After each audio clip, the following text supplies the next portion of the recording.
All right, we're back, and in this video we're doing the E-cams installation on it, and this is the next part of our upgrade series. These E-cams came from this 2000 model DRZ 400E. I've got it currently equipped with stage 2 cams, and it's got a 462 stroker big bore on it with wide ratio gears. I probably easily could have ran the E model cams on it, but oh well. All right, we're back to here. So anyway, I'm repurposing them for Derek's bike, and what I've got here, I want to get this to top dead center. Take note that I've removed, real quick here, I've removed the 2 plugs from the engine to access the crankshaft, which is what this 17mm 3/8 drive is in, and we're looking down here for the marks on the flywheel to indicate top dead center. Why are we doing this right now? We want to have these cams installed in proper timing, but I'm also going to do a valve clearance check on the current cams, because more likely than not, but not always, these cams, if I've got these ones, the current stock ones, in spec, the ones that I will install will be in spec, hopefully. But we're looking here, and I'm going to rotate this engine over. And a lot of times what I like to do is I like to have the spark plug removed when I do this.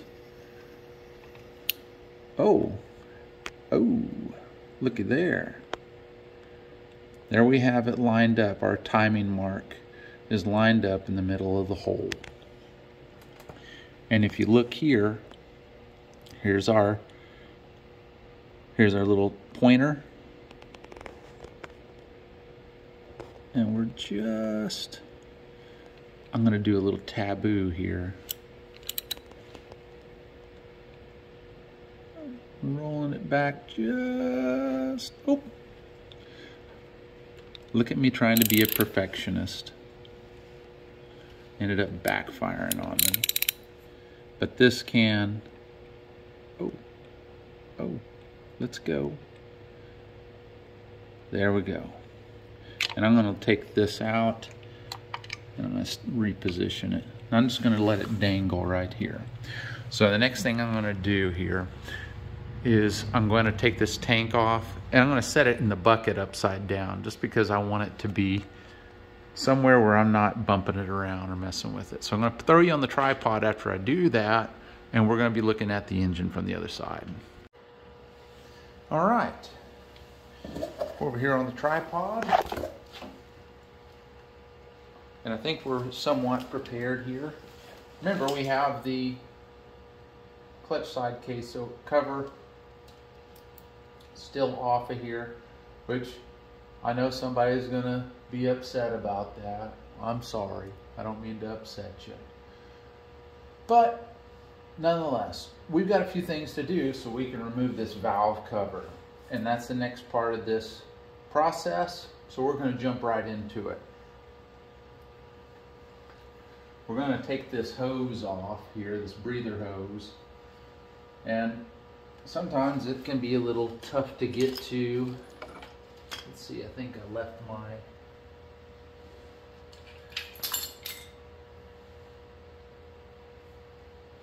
grips over there. I'm just going to use these little pliers here because my finger strength is kind of shot after pruning grapevines all day. Pretty easy, it's just a little simple clamp. Just a little simple clamp. I'm past the hose barb on there, I'm just trying to break this loose. You can tell that's never been off of there. There we go.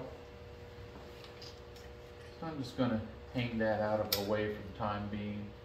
I'm also going to remove the spark plug boot We're going to dangle that out of the way. It's got to be removed to get the cover off of here. We also have our overflow hose that goes from the in-frame oil tank to remove, and it's just got a little simple spring. It's a real simple spring clamp. Just got to clasp it together and ease it off of here. I could probably wait to remove it. No big deal. So I'm just going to try to stash it up here and out of the way. The next thing that we've got to do is we've got to remove our horn, because that's in our way. We don't want to mess with that. That's a 10mm. That's a straight shot for my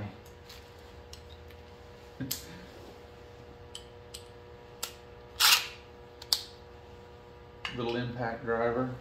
Wow, I probably ought to put my socket on there. Why am I using this obnoxiously long extension? For comic relief. Wow, that's not over torqued. Had to step it up to level 2. So I'm going to grab that, grab the horn, disconnect it from its power, and let it just kind of hang out over here. So I don't lose this bolt, I'm just going to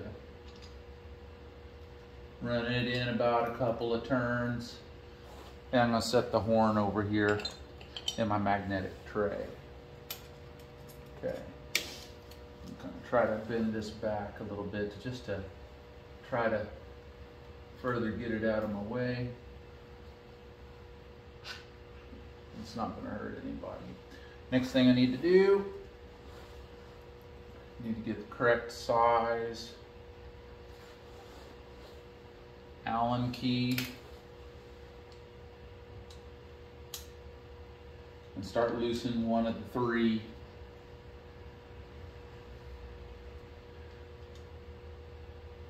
Cylinder head cover or valve cover bolts. Again, same sort of difference. Make sure the sucker stays planted firm. Wow, did I get a little cockeyed? Sorry about that, guys. What am I doing? Trying to act like Sleepy Joe over here. What am I doing?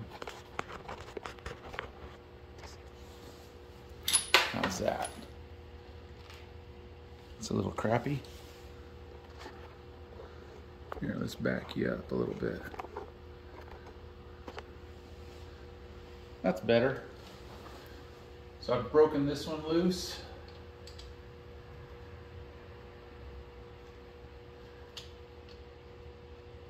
What am I doing? Is today Thursday?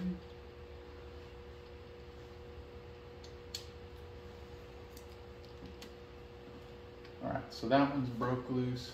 These two on this side are broke loose. I'm gonna run it off just a skosh more, just to make sure.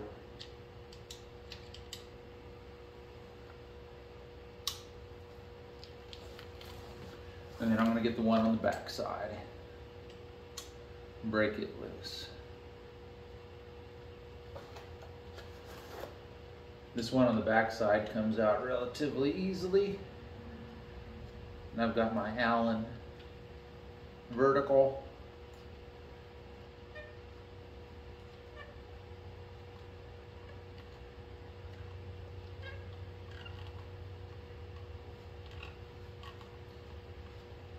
Why am I showing all of this? Perhaps it's because I'm testing your patience. The whole reason that I'm sharing these videos the way I do it is because it's my style. I have taken some constructive criticism from some of you guys, and I appreciate it. Some stuff, I'm just going to do it my own way. and hopefully it doesn't aggravate you too badly. All right, so I got this one off, and this one's, there's always going to be one that's just going to fight you a little bit, and it might as well be the last one.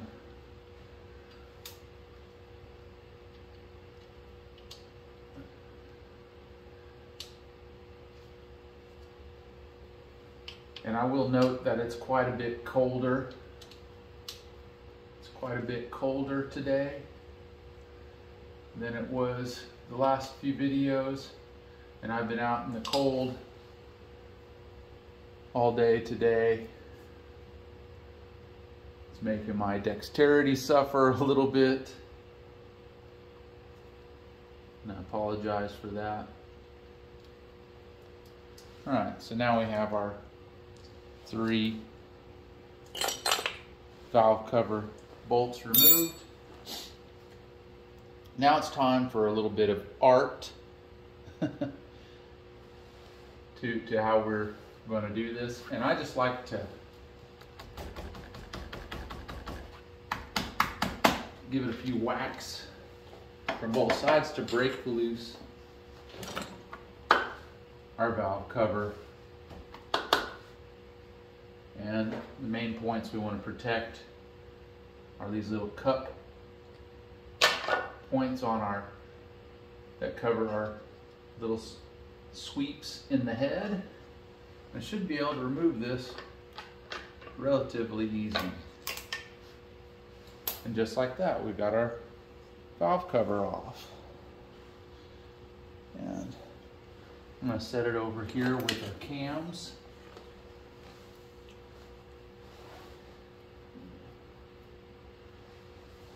Now look here. And our lobes should be facing out.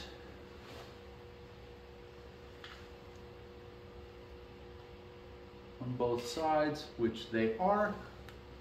And we have our timing marks lined up with the head surface where the valve cover meets it, and which they are.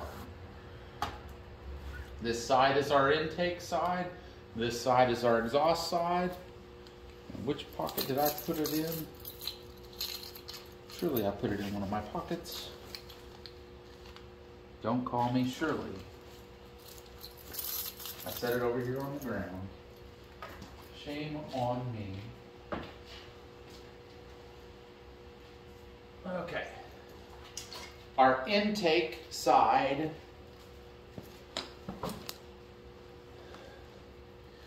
should be between 0.1 and 0.2 millimeters. 0.1 and 0.2 millimeters. So what that equates to is the middle of the road of that is 0.152 or 6 thousandths. So we're going to check middle of the road here on the intake side. Lo and behold, it slides in there nice and smooth.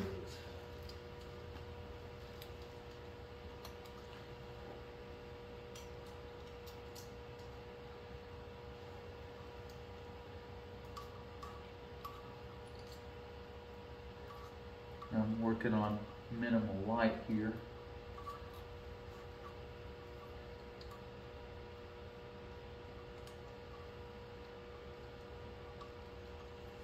Making sure here, 0.152. It's a skosh tight on the second one. So let's go down to the baseline of this is in inches. So let's go to 0.127 or 5 thousandths. 5 thousandths of an inch.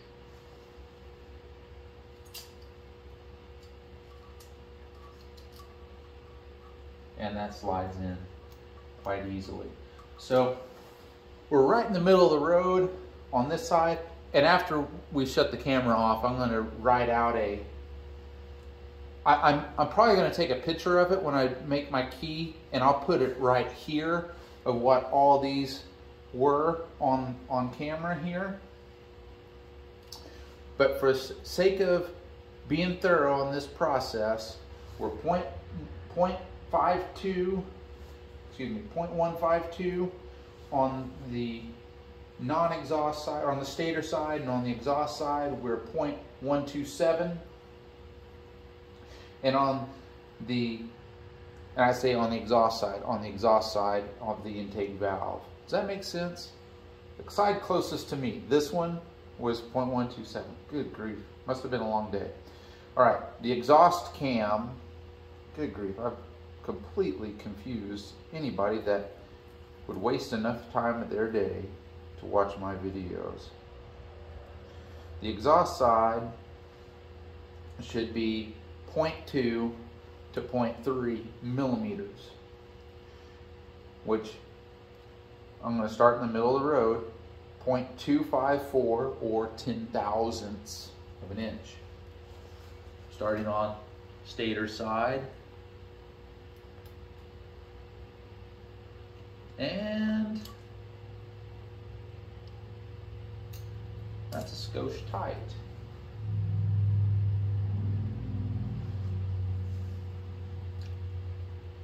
It's a skosh tight. Well, it won't go in. It won't go in. So, and second verse same as the first. So, we're going to go to 9,000ths, I'm guessing is what it's going to be.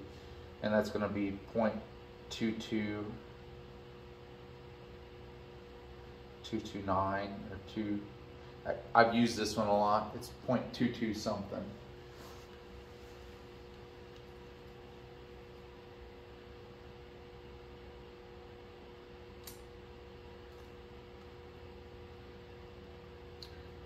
And that is being grumpy.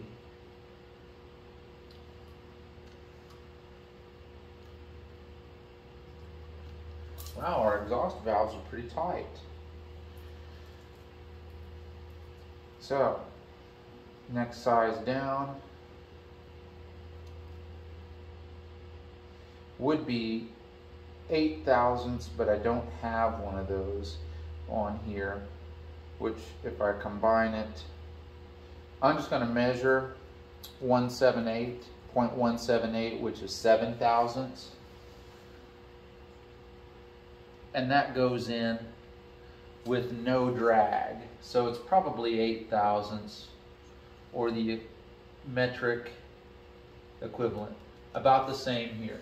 So we're on the tight end of spec. I'm going to adjust these two exhaust shims down 2 sizes, and we should be closer to the loose end of spec. I'm going to adjust this one down 1 size from what it is, and then we will install our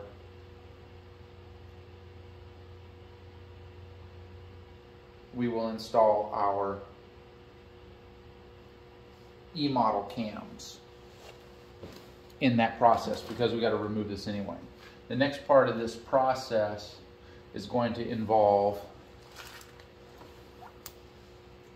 removing the tensioner, the cam chain tensioner. If I remember correctly, I may have to remove this oil recovery tank. But again, we're showing you all this process from my perspective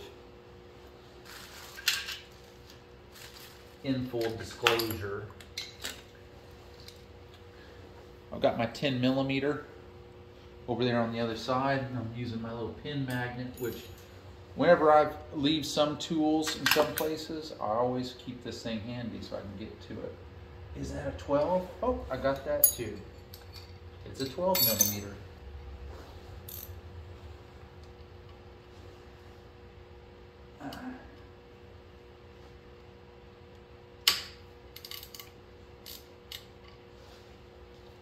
And that brings up another point here. This is going to be a little bit of a long video because I do tend to be a little chatty. Yeah, I think we are going to have to remove that oil recovery tank, but I should be able to extract this without having to remove it, and I'll just do that off camera. Every single DRZ that I've removed the cams from, it always had this oil staining on the cam gears themselves, and I think that's from an assembly glue. All right, keeping in track of things. There's a crush washer on this, and I'm removing this keep bolt, which is hollow in the center, to hold the tensioner spring. So I'm keeping my finger over the end so it doesn't go into orbit. So we have our bolt, and it's hollow here, and we have our spring, and it fits down inside. I'm going to set that over inside of our valve cover so I don't lose it. Then I'm going to use my Allen keys to loosen our cam chain. As soon as I have this tensioner removed, then I can start loosening the retainer for the cams. And I'm just gonna, this is probably gonna be boring.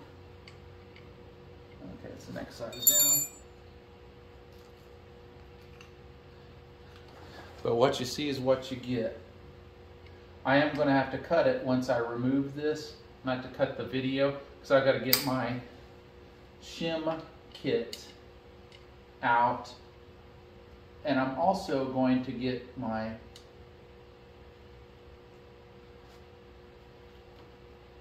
there we go. I'm also going to have to get my micrometers out.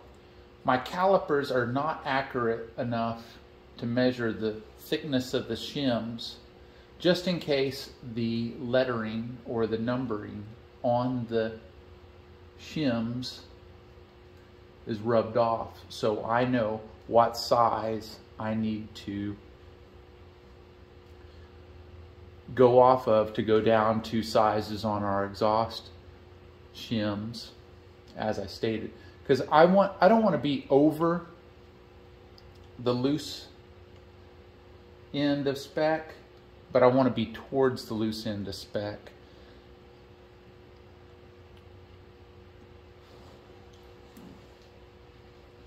And what I'm doing here is I'm uninstalling the back side all the way first. There's no crush washer on that. And I'm just setting this over here. I really like the upgraded from the early years after they realized they had a problem with their cam chain tensioners, their auto cam chain tensioners. I like this spring style one with the hollow bolt to retain it. I really like that design. And I'm going to show you real quick. This has lettered here, there's the upside. There's an upside to everything. On the upside, there's this little piece here that is the keep. It allows the tensioner as the chain. Did you see it? as the chain wears, the tension from the spring maintains the same, and it ratchets farther and farther and does not creep back each time. And how you reset that is you just simply push back on it. It's got a spring of its own, and you can completely reset it. This is a really, really nice design. I like that. So I'm going to set this over here and let it hang out. Okay. Now, I'm going to get my 8mm, which I set right here. There it is. And I'm going to break these loose in a crisscross pattern.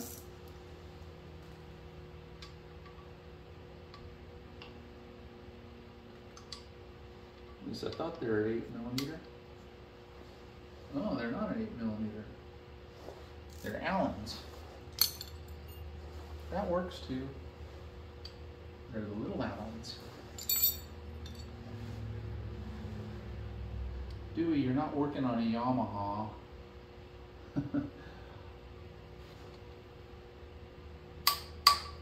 Alright, so crisscross pattern. So I'm going from this one to the one on the other side.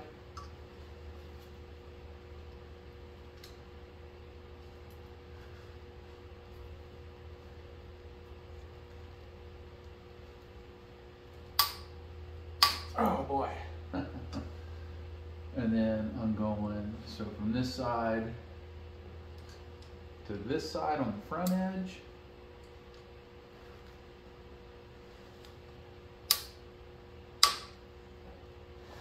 And then I'm going to break those loose and get those removed. You don't have to see all that on the camera.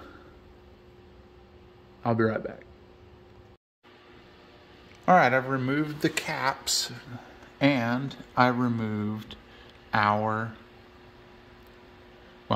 bolts and obviously our caps on here. And I've took note, I've made my little key here. Make sure and write your limits on yours if you do it. And so we measured this one on the right intake. It's still within spec, but it's kind of off from our one on the left. So I'm going to adjust that shim down one size, and I'm guesstimating here because remember we said that really I needed an 8/1000 in inches, which if we're 1.79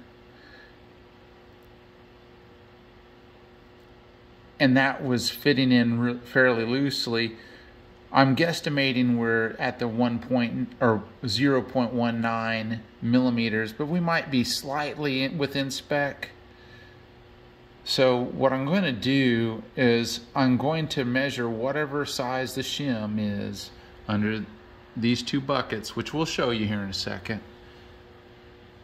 I just wanted to take a second and show you I made a key. Obviously it would be better if I had a scaled set of feeler gauges that were set for millimeters, but we don't have that. We're in America. We don't prioritize metric. It's all SAE round here. All right, that's not true. But anyway, what I'm going to do is I'm going to remove these cams, but what I'm going to do, I'm going to use some safety wire here. And this is part of the reason why I left this clutch side case cover off of here. Not because I'm worried something would happen, but rather I wanted to demonstrate why we do this. So you don't have to take the clutch side case cover off because of this reason. We'll get to that point. But what I'm going to do is off camera, I'm going to remove these cams and safety wire that cam chain up to a high point like up here on the frame real quick, and I'll demonstrate. All right, I've removed our cams and I've used my safety wire just around our cam chain, and I've got it suspended up. All right, what I want to demonstrate here is that it doesn't have to be crazy, it's not on lockdown, but I've got that obviously under a certain amount of tension. And what we're going to do is we're going to go down here, and this is our crankshaft.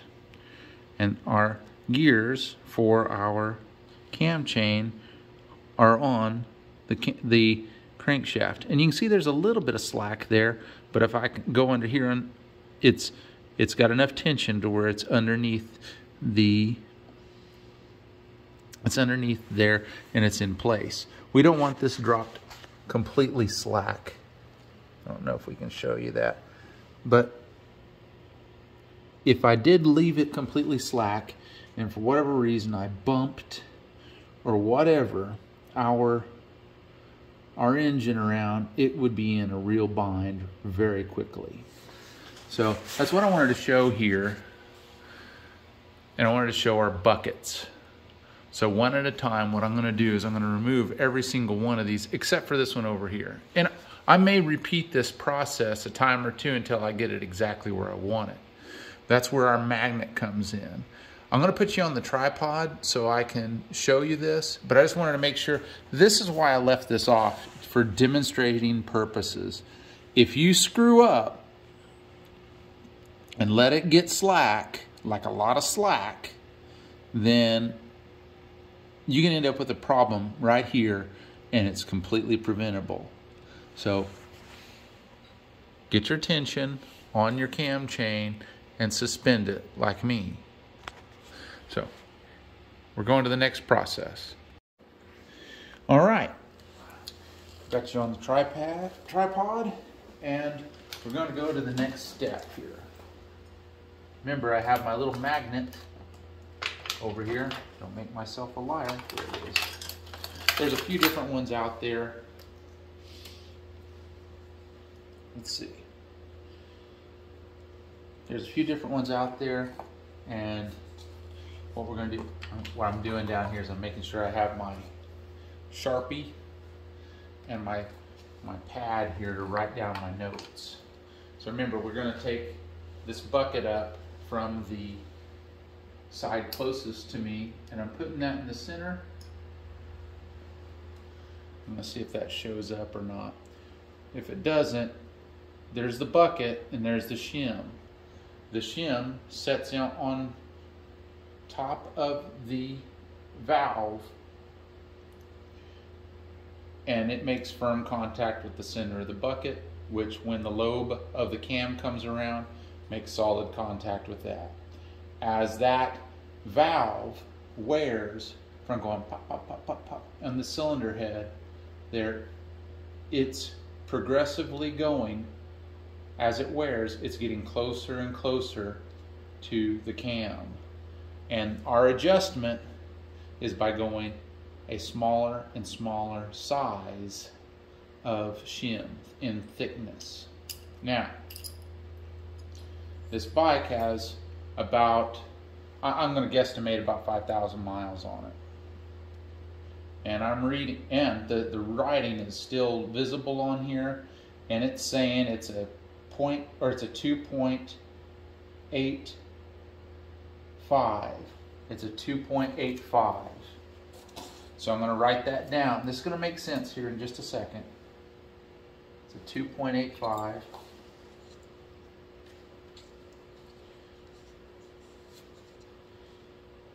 And I'm writing this down.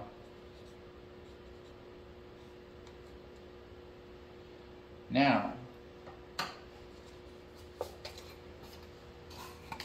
setting my bucket on top of that hole, or that little circle that I wrote, and I'm going in my shim kit.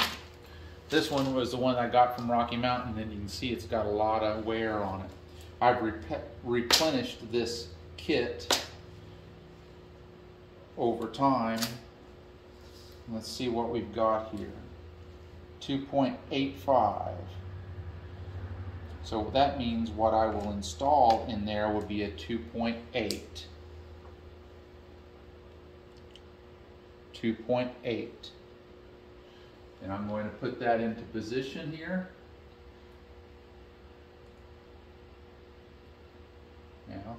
And then I'm going to set my bucket over the top of it.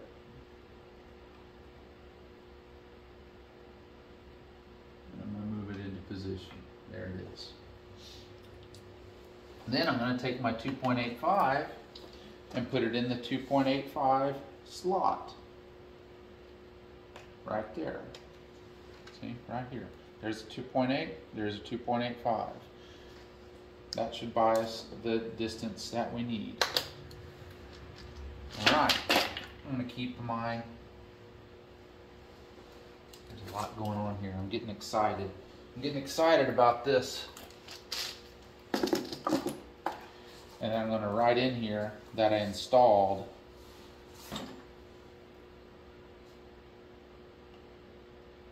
a 2.80. Now we're going to measure. I'm not going to go 2 sizes down, whatever's in here. I'm going to go 1 size. Oh, I'm going to show you here real quick. I've got my micrometer here in case those were worn off. I could measure between this gap, the C-clamp looking gap here. I could measure the thickness of those shims to the 100th, and I'd be really confident with that. There's been a lot of machines that I've ran or that I've worked on that they were worn completely off. Okay, same sort of thing here. We're on the far side bucket here, and I'm going to look at it, and the numbers are faced up. They're facing up.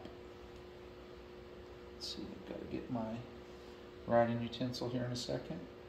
And this one reads 3.15. 3.15.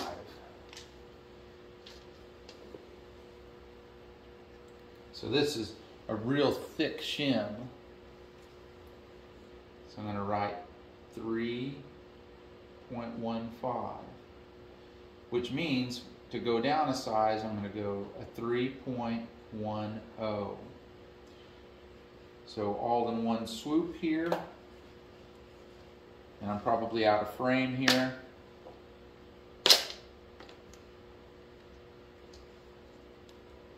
Oh, come on.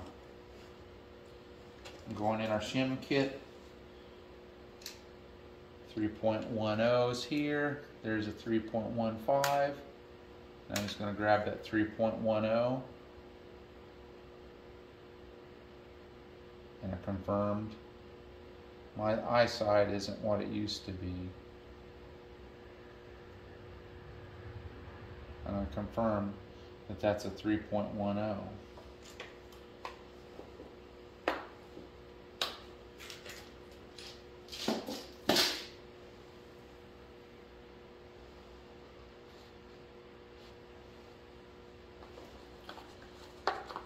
I just don't feel confident with this sitting in my lap. And by all means, use your magnet tool. I've slightly offset this. I don't want to drop that down in my engine. So I'm just going to use this magnet to put it into the slot, and I'm going to slide it over it and put my finger over it and remove it from the shim and have it in place. Put my bucket back on. And if it ever gets in a bind, back it off. Don't try to stuff it. Stuff it in there.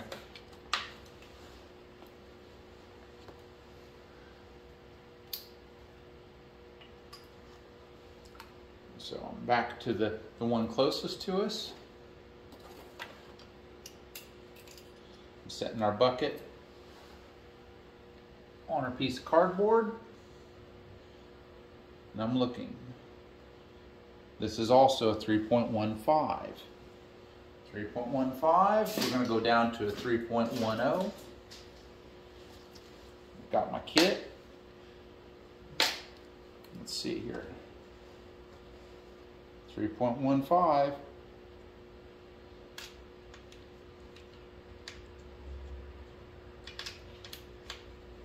And I'm confirming I've got a 3.10. There it is.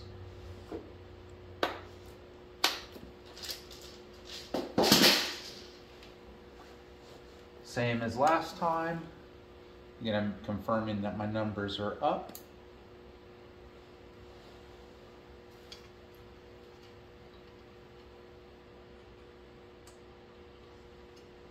And it's in place. And I'm putting my bucket on. Making sure that I don't disrupt my shim.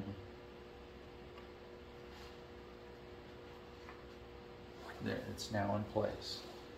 I'm going to go to my notes.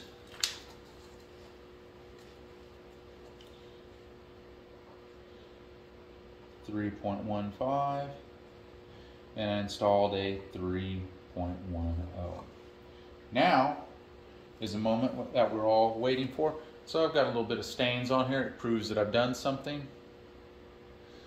And you know, I'm not quite content. I probably should be.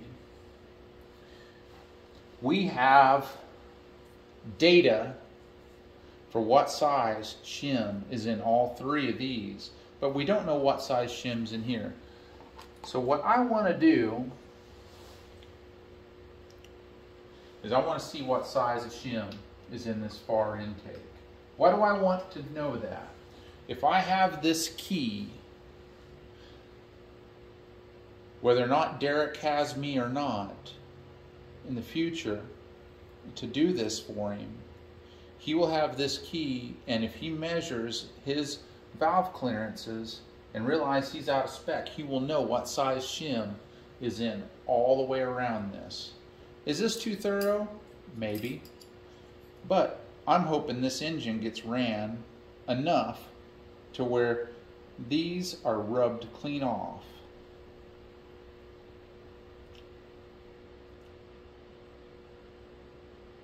This is a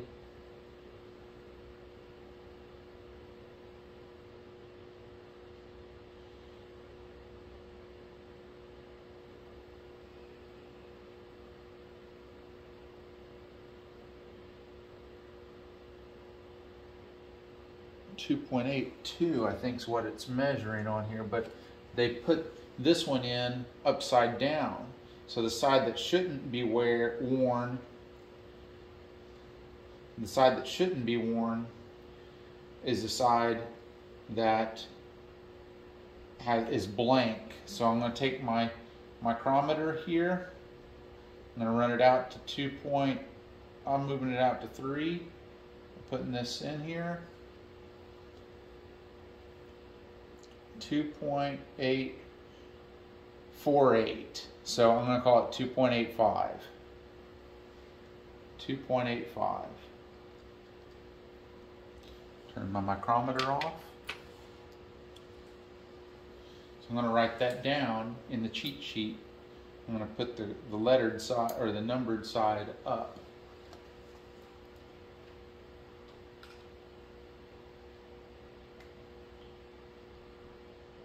Again, using my finger to hold it in place. And just like that,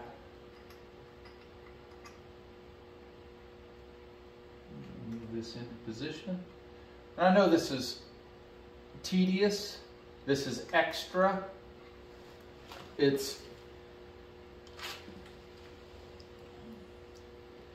Some people would say that it's overly thorough. But I don't care.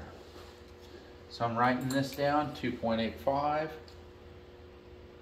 That's the same size that was in the other side, 2.85. And I'm leaving it. Now, that's for now.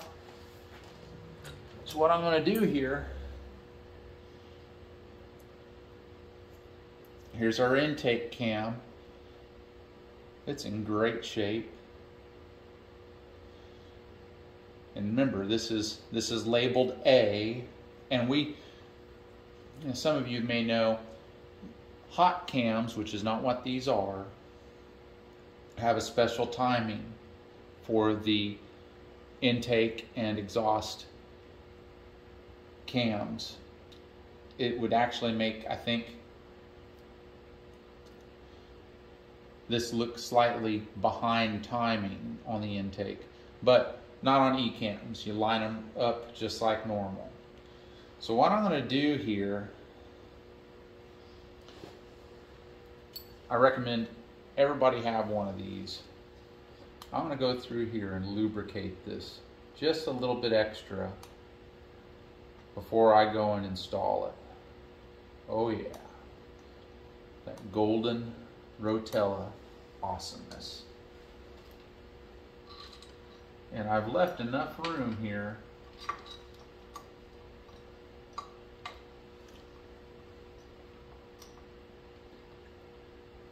now. Granted, I talk slow, deal with it. That's one thing people have said to me about this on my channel.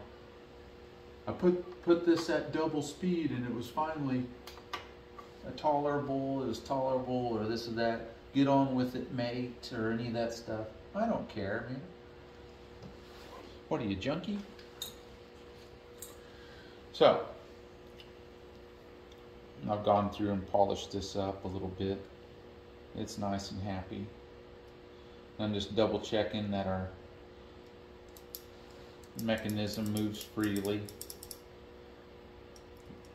Those of you that don't know, this is our auto decompression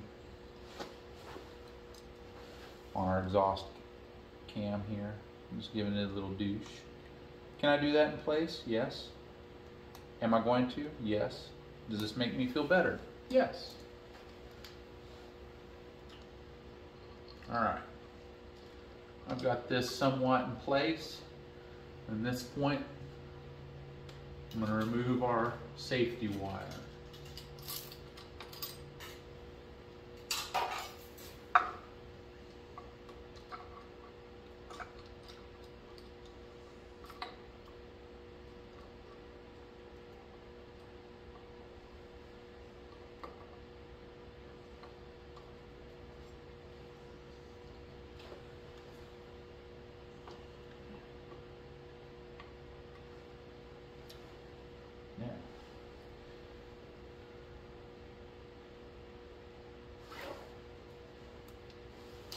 All right, I'm one tooth behind.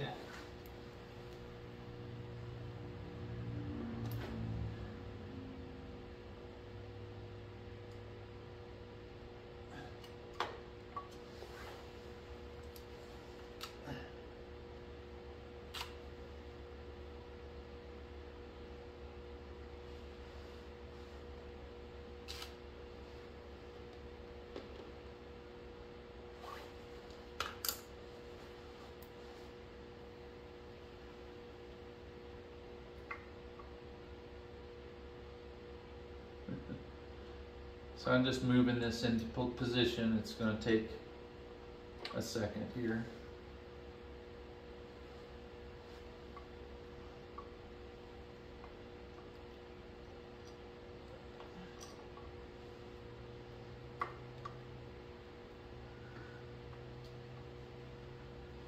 Had to make a small adjustment on our intake cam. Now it's happy. I'm just simulating a little bit of tension here with my finger pushing it against the valve guide.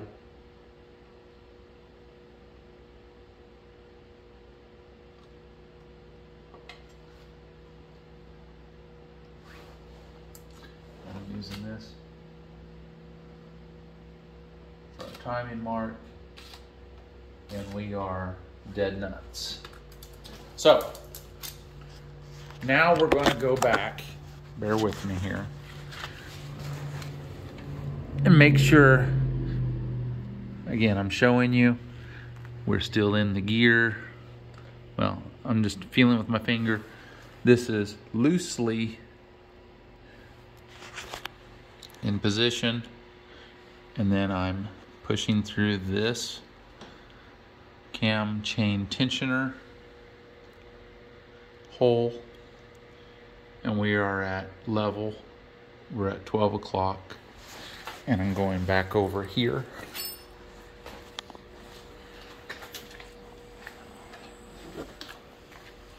and confirming I'm still at TDC where I'm supposed to be.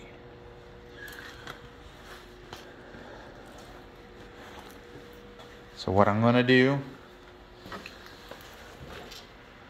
if I wanted to, I can add a little bit of assembly lube. I'm just going to add oil, plenty of it, in and around these cams to make sure they're well lubricated into place. Then I'm going to put the cam retainers into place. The dowel pins stayed in place on the head. You can't quite see it, but they're on this side into their slots where they're supposed to be. Whoa. So I'm pretty excited about this. We're timed and we're in place. So I'm going to follow up, and what I'm going to do is I'm going to put those cam caps on and install our cam chain tensioner. I wonder if you guys want to see that. Yeah, we got time.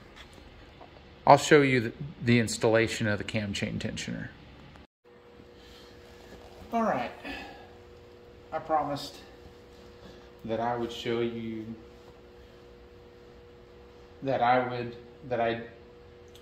I'd show you the install. I'm getting cold and I'm getting tired, so I apologize. I've got our cam keeps, our cam retainers installed and torqued down, and I've got our cam chain tensioner with all the tension released, installed and torqued down. Remember, I made sure that the up labeled side is in fact facing up. And I'm going over here to get our spring and our cam chain tensioner keep bolt that's hollow in the center here. I've got a cheat code for installing this. I've got our 12mm, so I've got to take it and put it in the righty-tighty mode, which is what I started out with. So I'm going to get our cam spring here. Again, I'm in tighty mode, and I've got my ratcheting open end wrench or closed end wrench here.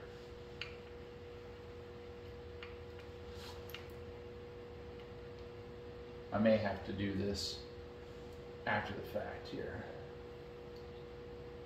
So I'm just turning the corner with that spring.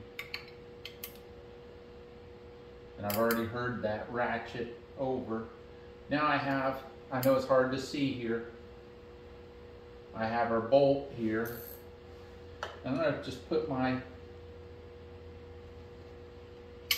closed end wrench over that cap, because I need something stronger than my fingers to hold the leverage of it. So now I've got it into place. Now I'm not even trying to cross thread this thing.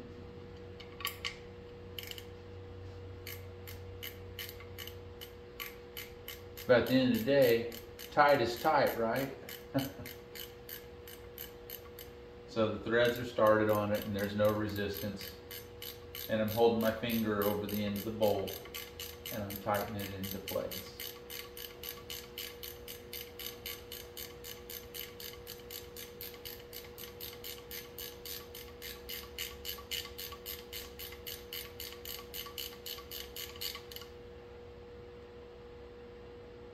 There we go.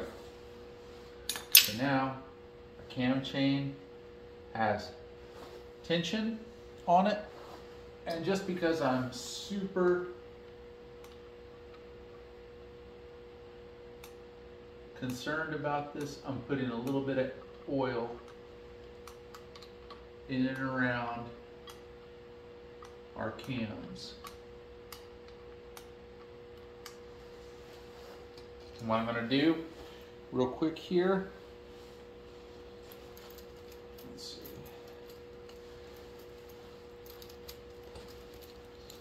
I'm looking for in my pockets for my measuring tool.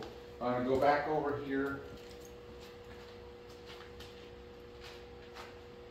where my 17mm is installed, and I'm going to rotate this over a few rounds to make sure that these cams are seated. So I'm just rotating it over.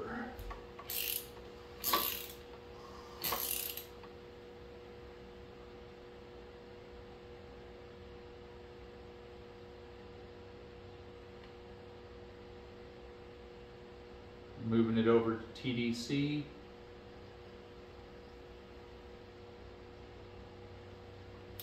Real close. Real close.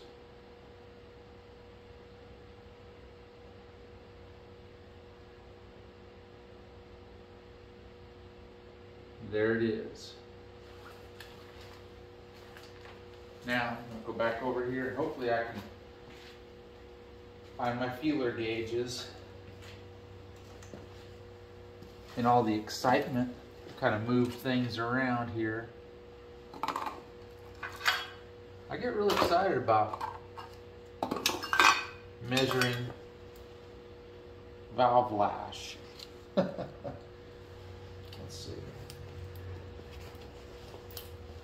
For the life of me, I set them down and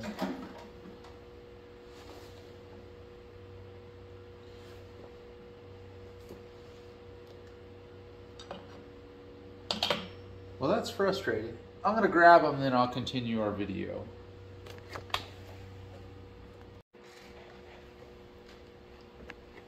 All right, we're back. Found my tool. And remember, we are measuring between 0.1 and 0.2 for our intake. And we remember we measured 1.5 or 0.152 for intake number 1 on the stock. And that feels like the appropriate reading for it now. And we adjusted this other one, the one closest to us, and we went down one size.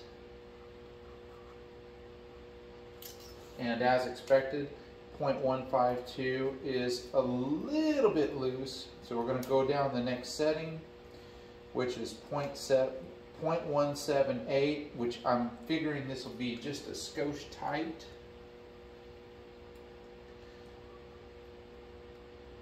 Yeah, that's just a skosh tight, so we have them pretty close. We're right in the middle of tolerance. We preach tolerance on this channel. Alright, so I'm going to measure, I'm going to be ambitious here. I've got the 0.254, and I'm going to try that on our exhaust side.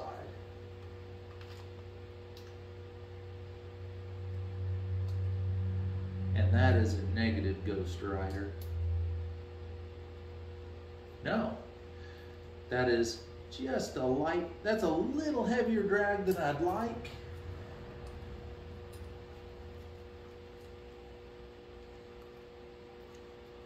Oh, and that's just about right. Just a little less drag. This is 0.25 all day long. So that's close enough. We're in the middle of spec on both our exhaust and our intake. That makes it a wrap. We've got our install complete. We have our cam chain tensioner installed. The only thing I've got left to do is to put the valve cover back on. And you might note that there's a little bit of black material on these little dips on our for where our front of our cam gears are. And we're going to put a little bit of that back on there just to replace it. And I like black RTV. We got a little bit of a cap on top of it. It's no big deal. I'm just going to use an improvised tool here. I like using a little bit of RTV black just on anything where there's going to be some oil. Yeah, there we go. And usually always dispense more than what you should. And I'm just putting that down in the little valleys. And we're thinking happy little black clouds as we're painting. Over here, happy little clouds, little black clouds, keeping the oil in. And that's my homage to Bob Ross on public television. Back in the days of Mr. Rogers and Bob Ross, public television was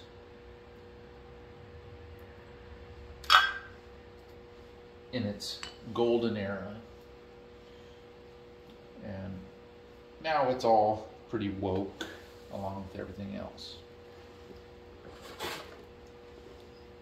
So, we just got our valve cover here. I made sure that we haven't dropped our oil seals on top. They're still in place.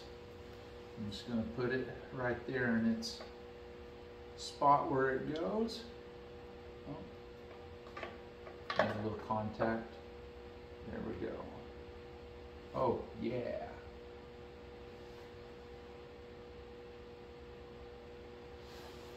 Now I'll wipe off that excess.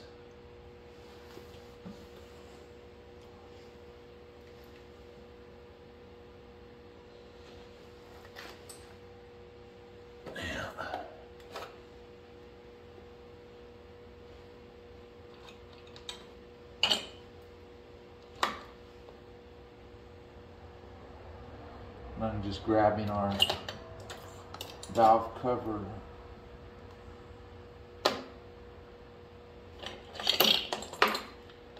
bolts here. I moved them around a little bit so they were excluded. So the one on the back side is a little bit more special. It's got a larger smooth surface here. Just going to set these into position. And it's kind of got a crush washer looking top on the back side. And just for a good measure, I went with my torque wrench back around after the initial torquing, and I went back around and double checked it. Nothing moved, but that makes me feel better and I sleep better at night when I double check my torques.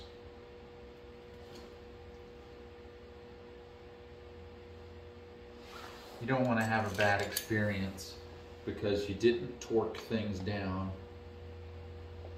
that second time.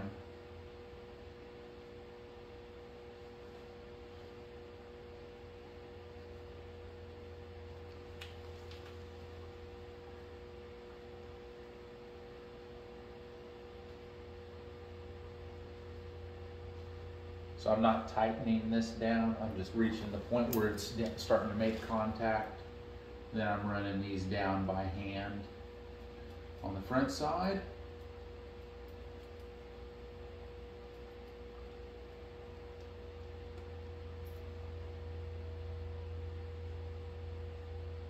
Running them down.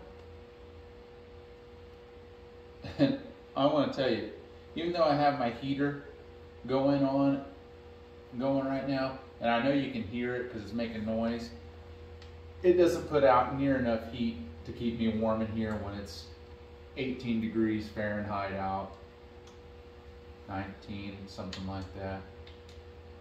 But I'm thankful for what I do have.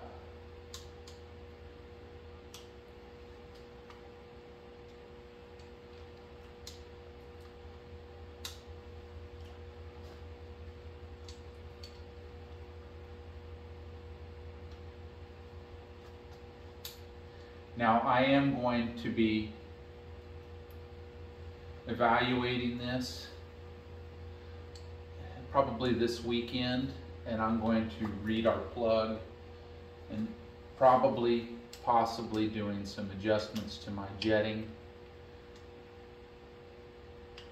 But if I do, it'll be very nominal, because we already have a full exhaust on this, and we have the airbox mod done, and we're in a pretty good place.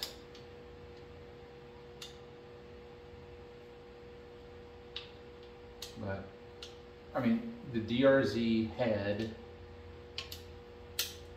in its stock form, it's not a high-strung engine, so I don't anticipate it, but I'm going to plan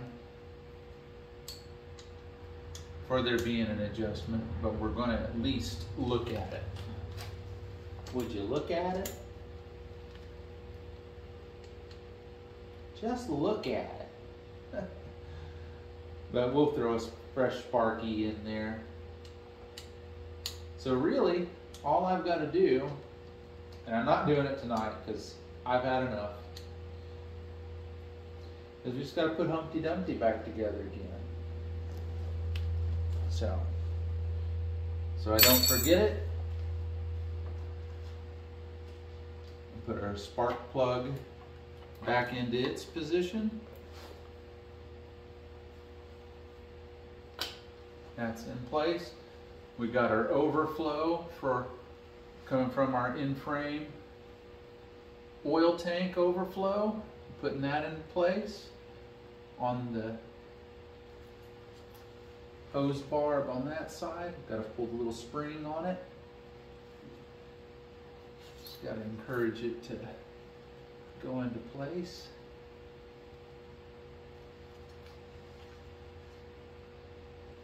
That's all the way down. Put its little spring in place.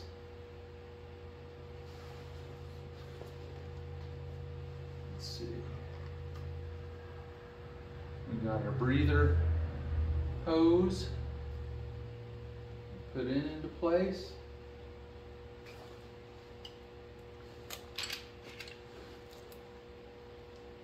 And grab my pliers so my fingers that are cold don't have to do the work.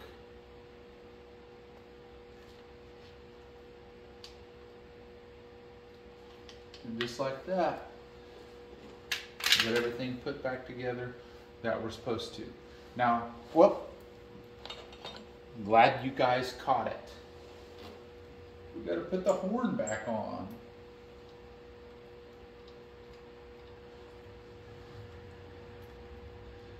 So I'm going to go ahead and plug that in.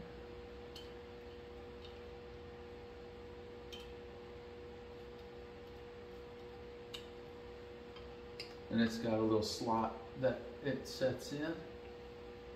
And that's a 10mm bolt. Holds it in place.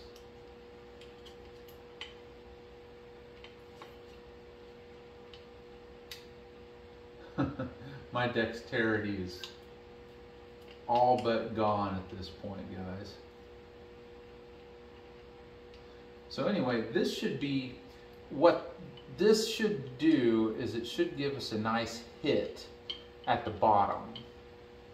And improve the mid-range. It's an improvement all the way across the board, honestly.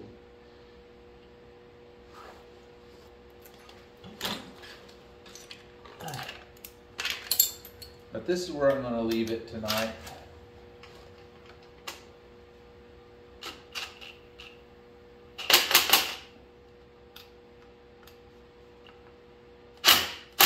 There we go. Tight is tight. We're back in place. Again, tomorrow I'm going to put our clutch side case cover on, put our coolant hose on that. I left this other side, I left the radiator guard off and mobile so I could sometimes it can be a little tight on the fan, where the fan is on the rider's left side. So I just left it off of there. I'm gonna put Humpty Dumpty all the way back together again, the Humpty Dumpty pig, and we're going to add oil and coolant to it, and we will do our first start. And we're gonna do a kick start on it when we start it.